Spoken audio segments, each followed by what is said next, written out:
Good morning, y'all. We're back here at Straightforward Therapeutics, and I am doing my first official interview with probably the most favorite person, well, not probably, the most favorite person in my world, which is my wife, Gina, aka Sparky. That's what I call her. And anyway, we've been talking about relationship here in this series, and hopefully you've been gaining a lot from it.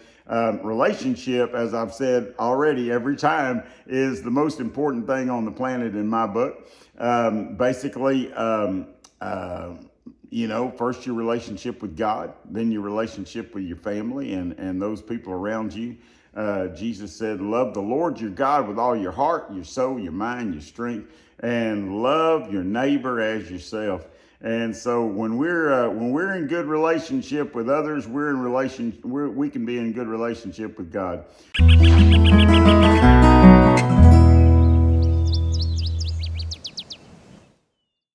So the reason why I brought my better half here in to this picture today is because me and my wife have been married 39 years. Well, not quite 39, but we'll make it, Lord willing, if I keep breathing. And anyway, we've had a wonderful marriage. But just like every marriage, you start out learning and learning about one another and such. And I was definitely the one on the lower end of the learning curve when it came to relationship, because I never really I was 29 years old when we got married, and I really had never had really too many serious relationships.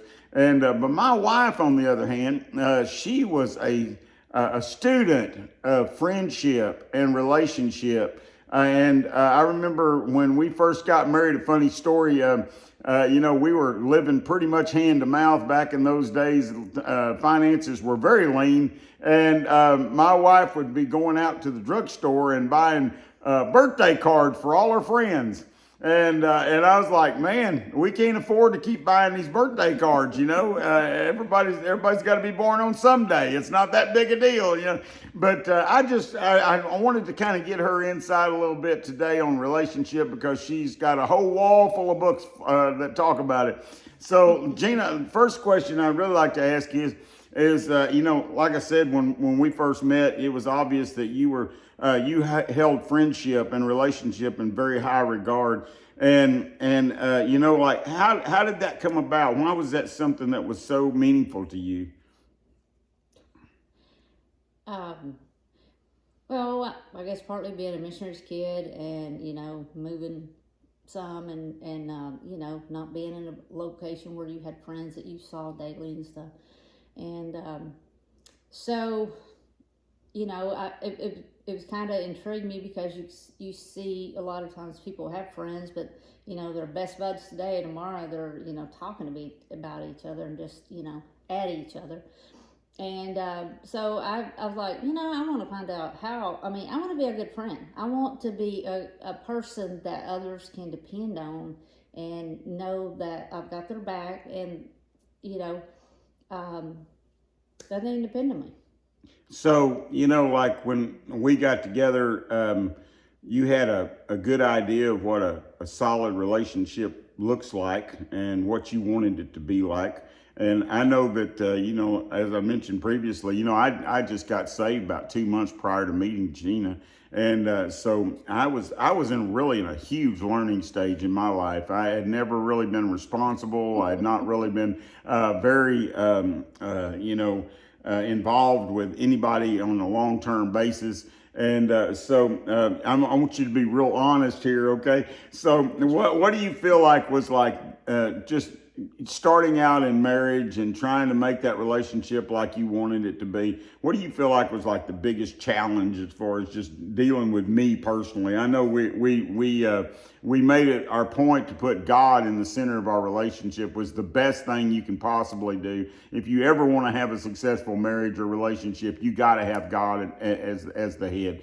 But beyond that, what do you feel like were the challenges that were right off, that were kind of like surprises for you?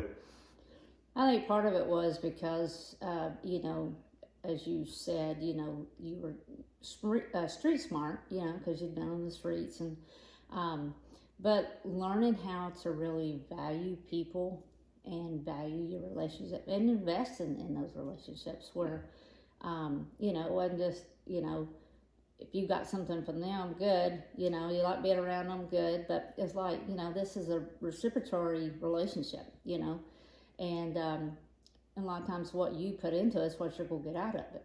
And so really just you valuing people, valuing those relationships. Mm-hmm. And I know one of the biggest struggles I had, and even, you know, further on, and probably still struggle with a little bit at different times, is just trusting people.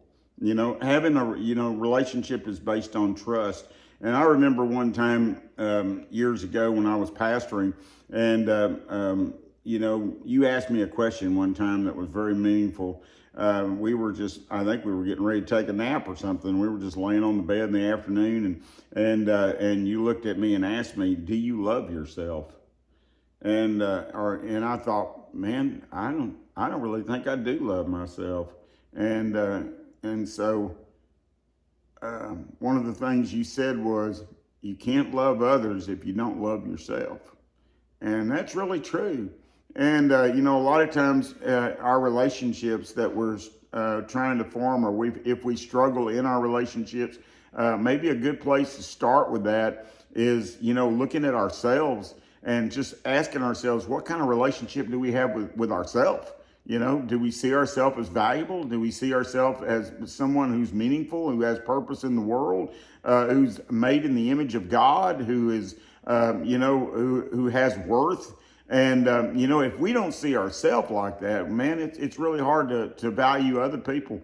One of the things I've heard you tell other people a lot of times is that early on in your life, you read a book. An old book. It's been around for a long time, by Dale Carnegie, and it's called How to Win Friends.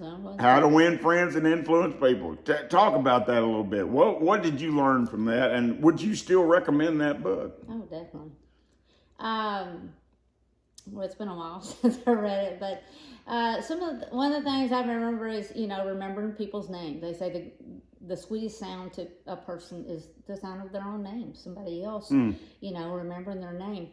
And, you know, find out what is important to that person. If you know, listen to them and listen, picking up those little things that they mention that they really like, they like doing, or they like seeing or going or whatever. And just those things that, you know, is important to them, and utilizing those in your relationship, not as a manipulative thing, but because you care about them. You care about this person, you know. Mm-hmm. And so there's various others. But those are two of them that really stood out to me that I can remember right now. Mm-hmm. It's probably been 30 years since I've read it. So. Well, you know, maybe go read it again. Well, I know that when you engage with people, whether it's at church or whatever, we cook steak at our son-in-law and daughter's resort on the weekends, and cook some ribeye steak, and so we meet a lot of people. And anyway, one of the things that you often do is you will ask questions. You know, get their story. You know, what's your story? And sometimes she'll just say that, you know, what's your story? And, you know, and I really learned a lot from that in the sense that, you know, people generally like to tell you their story. They will tell you where they come from, and they'll open up a little bit if you give them an opportunity to. And I know when I was pastoring, you know, here in Knoll, before I started into my counseling degree, you know, people would come, and when you pastor a Pentecostal church, I'm just going to be straight up with you. You do get some quirky people sometimes. Those are the people that usually sit right on the front row too. And anyway, but you know, before when I was pastoring, the people would come in, and you know, you'd think to yourself, that person's a jerk, or that person's just weird, or that person's this or that or the other. And you know, and I just blow them off like that. You know, I'd think in my mind, this is the category I'm going to put them in. And then once I started doing counseling, you know, I started doing a little psychoanalysis, you know. I'm like, I'm going find out why this person is like this. And so when you start asking people their stories and you start getting their backgrounds and you understand, where they came from and what made them like they are. Now then, if I have somebody that I'm in a relationship with, and there's something about them that really puzzles me or is troubling in some way, I'll make it my point. I'm going to find out why they're like that. And because when I figure out why they are like they are, it helps me to understand how to deal with them, and then also it helps me to have compassion and empathy for their situation. Because hey, if that's the way you came up, that's the way you were raised or whatever, that's probably why you are like you are, and so it helps you to understand them. And so anyway, one of the things about the story is, everybody has a story, but not everybody gets to tell their story. Mm-hmm. And so many people die with that story inside of them. Mm-hmm. And, just like recently I heard of this lady that you wouldn't even, not even think about this being something about her life, but she said when she was a young lady, she actually worked or volunteered at Walter Reed Hospital in DC, and I thought, wow, that is, I've heard about that hospital, but all of a sudden you look at this lady differently because you know part of her story. And when you know their story, you value them more, and you can appreciate, and also it's a conversation point later you can go back to, and when you know other stories about maybe something they're struggling in, you're able to go and then you can pray. That's a point of prayer that you can do for them, which is great in relationships. But also, that's something that when you're together, you can converse about. And even a lot of times that brings another story, another thing. And that makes them feel valued because they feel heard. So many people don't feel heard. They're shut down. Mm-hmm. And so, and even though these people, a lot of times we meet, when we're cooking, I'll never see them again. But here's the deal. When they walk away, not only are they having a good steak to eat, but they felt good, hopefully, about the conversation as they were waiting. Mm-hmm. Yeah. About how do you make... People don't care about really how much you know, but they do care about how they feel when they're with you mm-hmm. and around you. Right. What's that saying? People don't care what you know unless they know you care. Right. Yeah. And there's not enough caring going on. And it doesn't have to be a deep relationship or whatever to care about people. Yeah. Just to give a simple smile sometime to people, If you think about Jesus, when Jesus walked on this earth, he touched a lot of people. And but other than the disciples, and a few others that were close to him, he likely never ran across those people again. But he made a meaningful impact in the moment that he had, by sharing and taking time. I think about the woman at the well when he sat there and she was a little confused in her theology and she had some messed up background and whatever. But, he was willing to sit there and listen and converse with her on her level. One of the things that comes to mind when it comes to like a marriage relationship or our relationship, we don't do this much anymore because we've kind of worked out a lot of kinks in 38 years. But, I remember for a long time,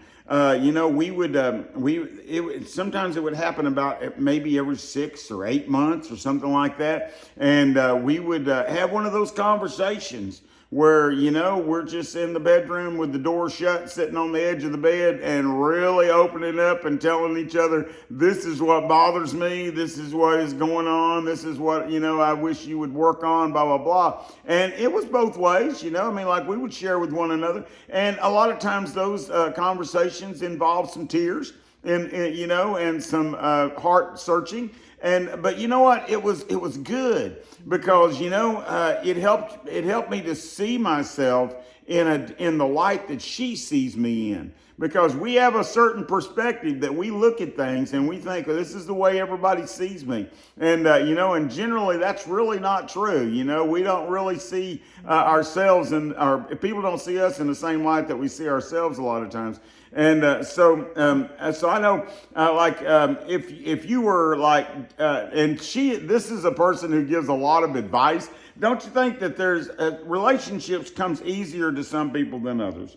And, I know that you are an encourager and you're a servant. And so you invest yourself in people's lives. And, I've seen throughout the years, there's times when people are just drawn to you because they know that you'll listen and they know that you've got wisdom and that you're going to give them some good advice. And but then there's other people that really are not that easy as far as struggling as engaging with people. And so anyway, if you were to give some advice to people who are struggling and trying to form relationships, or maybe they're in a marriage where relationship is being a real challenge, what would you say? What would be some things you would tell them? First off, just listen to their complaining, their griping, their struggles. Take it with a grain of salt. Sometimes let it go in one ear and out the other. Pick out what really is, is key, you think, in the relationship. A lot of times asking questions, questions are, and you can ask questions the more you listen. You know where you're going and trying to go. And just loving that person, finding out what their key is, and sometimes you can only go so far. They've got walls, they've got fences, they're not. And a lot of people have never really had a relationship where people listen to them. People tell them what to do, tell them this, and I'm going to tell you this, and whatever. But people, to open up, a lot of times you got to be open as well. Mm-hmm. If you want them to be open, after you've listened to them, questions, talk, then you have the opportunity to open up to them. And a lot of times it's a light comes on. Yeah, I think a lot of times being transparent and vulnerable allows people to be transparent and vulnerable. And I think I mentioned a couple of videos ago, if you invite somebody to be vulnerable and transparent with you, you better be willing to respond to them in a right way, because if you tell them they're going to be safe in saying whatever they need to say, and then immediately you react in a negative way and make them feel unsafe, that's pretty much all you're going to get. They're going to remember that in their mind. They're logging that, and they're saying to themselves, "I'm never going to do that again." And so anyway. Last thing, and then we'll shut her down here. But talk about your relationship with God a little bit. How you built your relationship, because you're a person who is very close to the Lord, and you were so much further along with your relationship with Christ than I was when I met you. But just if you had to give a couple of pieces of advice to somebody about how to grow in the Lord and just have that right relationship, what would you say?